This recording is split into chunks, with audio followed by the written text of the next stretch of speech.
Harley Davidson tried to kill me. Let's get into this one. RevelatorAlf.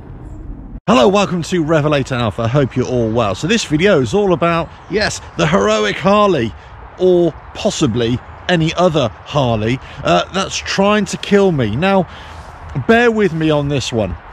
Any motorcycle can have a fault.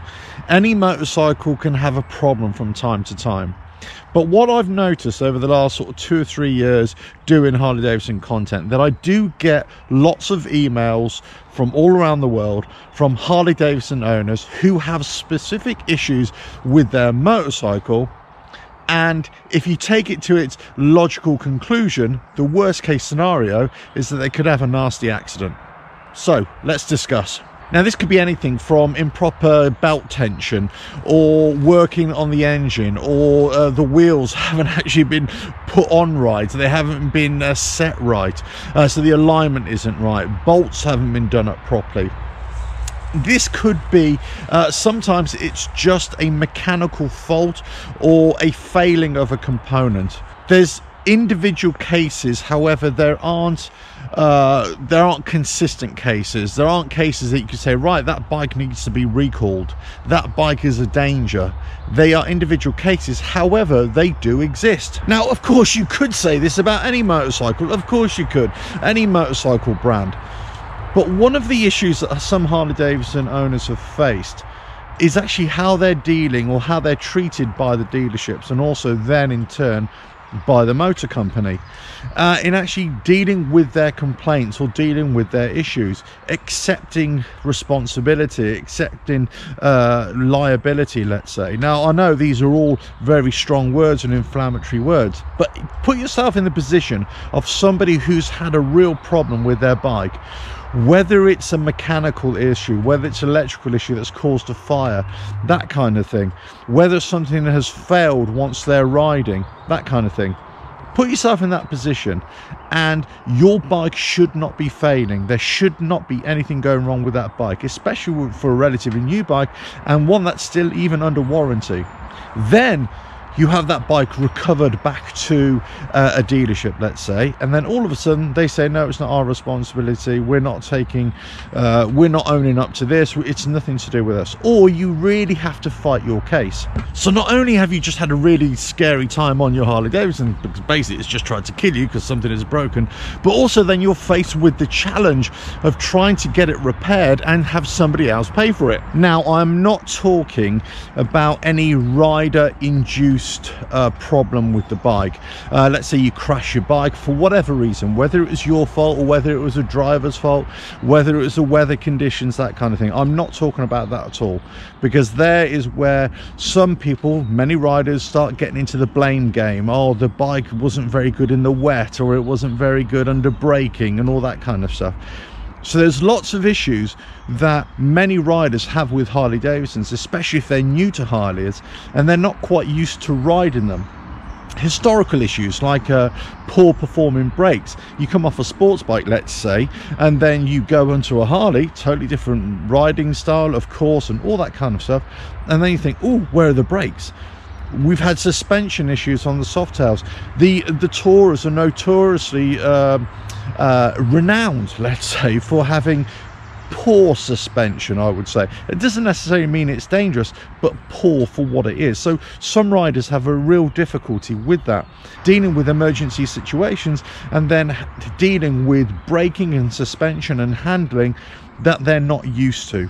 Now, I've kind of held off from making this kind of video for a couple of years, albeit I've had lots of information from riders all around the world. Yes, mainly on Softails, but there have been specific issues like belt tension, wheel alignment, clutches exploding, work done on primaries and that's suddenly going to pot, compensators.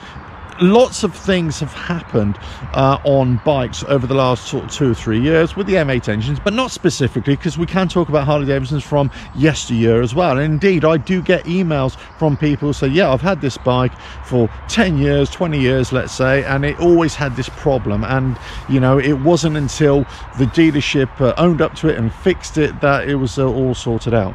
So there's been historical issues, but I thought it was right to do it now, because you know, I've been with this for 3 years. I've never really had much of a problem. I know lots of people have had problems, and I've tried to highlight the issues and how you can fix it and how you can overcome those issues. But I think it's always comes down to really knowing your bike as well, really checking it over, making sure that any work that you have done by anybody else, and I'm not just talking about a dealership, any other person, let's say a mechanic, or whether it's your friend, you know, who's going to work on it, make sure that that work is sound.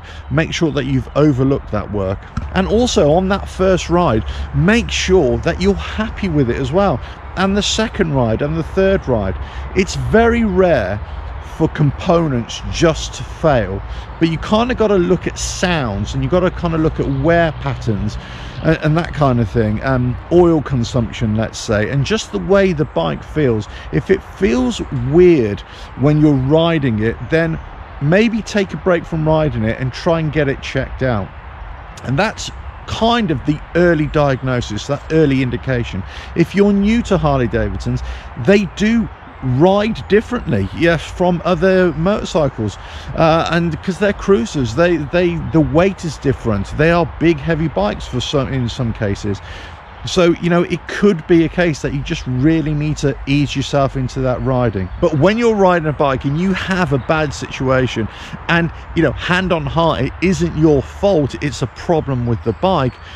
Whilst these issues are seldom and few and far between, let's say, they can happen. So you really want to go to the dealership and to, let's say, the motor company, and sometimes there is this attitude that they just don't want to know. It's not their fault. Yeah, and I get that from many manufacturers. They may not want to own up to especially long-running issues. Harley Davidson not alone in that regard. But something that shouldn't break, and it does break, then you really have a good point, a good starting point to actually go after them and say, look, come on, something needs to be sorted out here.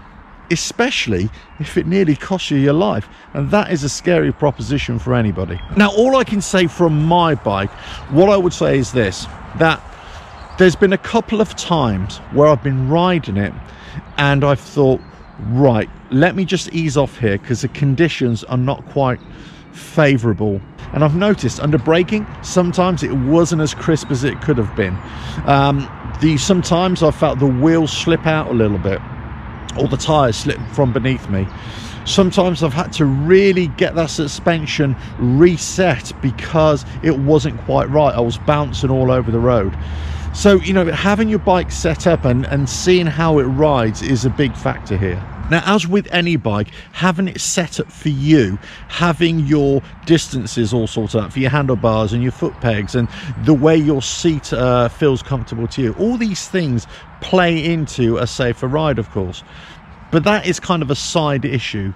What we're really talking about is when something catastrophic goes wrong with your bike, either that it's component failure or that it's been mismanaged. It's the work that's been done on it hasn't been done right, and that's where, you know, you really got to pay attention. You got to make sure that whatever work has been done to your bike is right. If it doesn't feel right, look for those early warning signs. If I had to put my hand on my heart for my bike, my heroic Harley, the Softail Sport Glide, of course, I've never really had any issues. It's been a fabulous bike and it's been absolutely great. The service I've got from Harley Davidson, for the most part, has been great.